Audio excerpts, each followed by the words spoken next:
जूनागढ़ के बामणसा गेट में एक महापंचायत हो रही है और जिसमें बहुत सारे किसान पहुंचे हैं।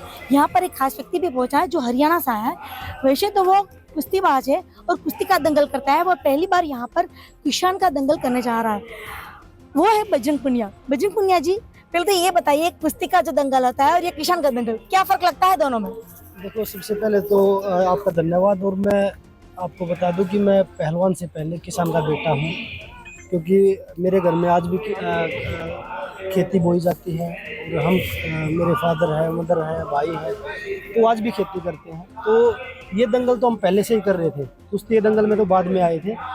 और कुश्ती में इसमें फ़र्क एक यही है कि कुश्ती में हम एक आदमी के खिलाफ लड़ते हैं, और यहाँ पे हमने पूरी सरकार जो किसानों को जो दबाने का, जो उनको उनकी फसल है, उनकी नस्ल है, जो उनकी ज़मीन है, उनको मारने का, दबाने का काम कर रहे हैं, उसके खिलाफ पूरी एक जो पूरे देश में जो दमनकारी सरकार है, जो उसके खिलाफ लड़ रहे हैं। बजरंग जी, हमें ये भी बताइए कि जब आपने पहले हरियाणा के बाद जब दिल्ली में एक विरोध उठाया था और जो फोगट के खिलाफ जो लड़ाई लड़ी थी, तब क्या राजनीति में आएंगे, ऐसा सोचा था क्या?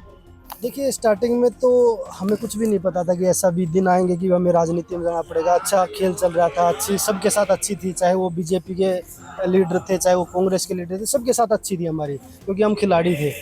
लेकिन जब हमारी देश की बेटियों की बात आई, जब जंतर मंतर पे एक फोगाट की नहीं, पूरी देश की बेटियों की बात थी, 15-20 लड़कियां थी जो वहाँ पे आई थी कि भाई हमारे साथ ऐसे ऐसे हुआ। मेरे घर पे भी बात हुई कि भाई हमारे साथ ऐसे ऐसे हुआ। तो किसी को तो आवाज़ उठानी पड़ेगी। तो मैंने अपना अच्छा खासा कैरियर छोड़ के उन देश की बेटियों का साथ दिया। लेकिन जो सरकार ने उनको दबाने का, उनको रोड पे घसीटने का काम किया, जब वो मेडल जीत के आती है तो वो बोलते हैं कि हमारी बेटियां हैं। जो वो न्याय मांग रही हैं, तो वो उनको उनकी सूद लेने के लिए कोई भी नहीं आता। वो बोल रहे कि भाई जब राजनीति कर रहे थे हम लोग, मैं ये बता रहा हूँ कि भाई विपक्ष के सभी लोग, हमने किसी को इन्विटेशन नहीं दिया, वो लोग आए। लेकिन हमने बीजेपी के जो सांसद महिला थी, सबको लेटर लिखा हमने कि आप आइए, इन बेटियों का साथ दीजिए। एक सांसद का मैसेज तक नहीं आया कि भाई हम आपके साथ हैं। और वो बोल रहे कि हम राजनीति कर रहे थे। राजनीति में तो हम अभी ओलंपिक के बाद आए हैं।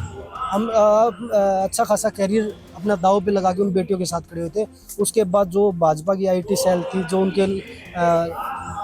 जो उनके पास तंत्र थे, वो सारे लगा के उन बेटियों को तोड़ने का काम, हमारे ऊपर आरोप लगाने कि भाई राजनीति कर रहे हैं, उसको एक कास्ट में बांटना, एक राज्य में बांटना कि भाई हरियाणा यूपी है, तो ये तो जाट नॉन जाट है। तो मैं ये पूछना चाहता हूँ कि ये बताइए कि हमारे हरियाणा में बोलते हैं यहाँ कि बेटी सबकी साझगी होती है। हमारी जो बेटियाँ होती हैं वो सबकी एक जैसी हैं। और महिला का सम्मान हर व्यक्ति का है कि भाई हम अपनी माता बहन का हम सम्मान करें।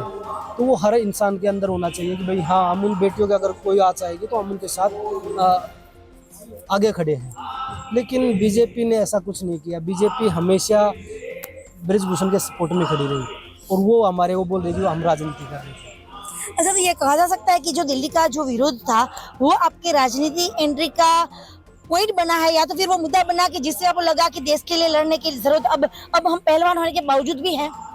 देखिए, मैंने पहले भी बताया कि सब कुछ अच्छा चल रहा था, हमें भी नहीं पता था। लोग बोलते थे कि भाई हमने किसान भाइयों का दर्द देखा था, लेकिन वो कानून वापस होने के बाद प्रधानमंत्री जी ने बोला था कि भाई मैं वापस ले रहा हूँ, तो गलत थे तभी तो वापस लिए ना। तो वो वापस होने के बाद भी उनको लागू नहीं किया गया, आज तक लागू नहीं किया गया।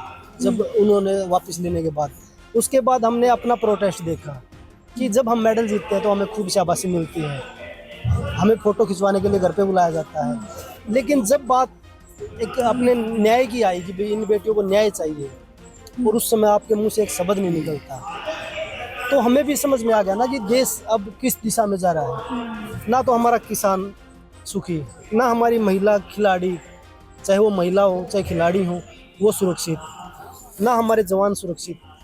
अग्निवीर ला के जवानों को तोड़ने का काम कर दिया, ना हमारे मजदूर सुरक्षित, ना एक भी आप वर्ग बता दीजिए कि भाई वो सुरक्षित है आज के टाइम पे, तो हम मान लेंगे कि भाई हाँ, सारा सब कुछ देश में अच्छा चल रहा है। तो किसी को तो आवाज़ बननी पड़ेगी।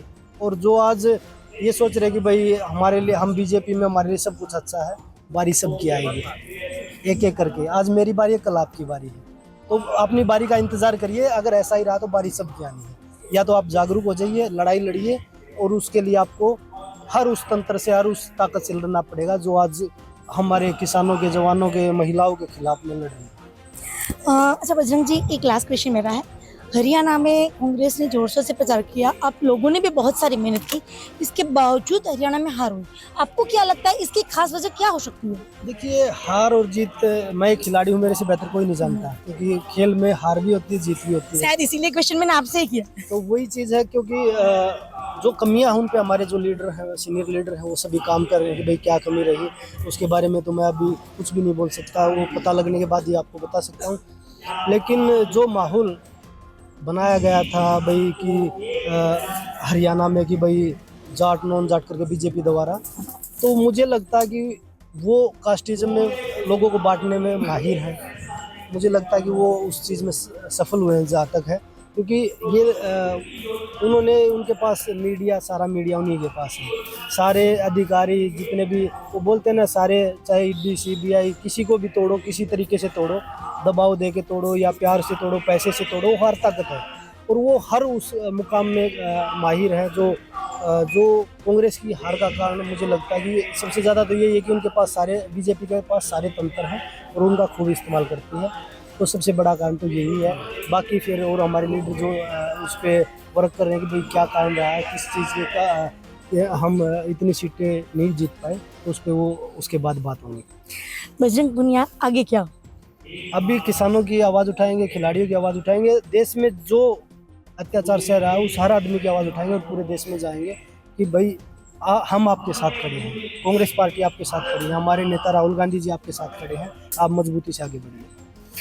तो ये थे हमारे साथ बजरंग पुनिया, जो कि कहते हैं कि अब पूरे देश में हम जाएंगे, पूरे देश में हम लड़ाई करेंगे, लोगों को जागरूक करेंगे कि देश के लिए सच्चा कौन है।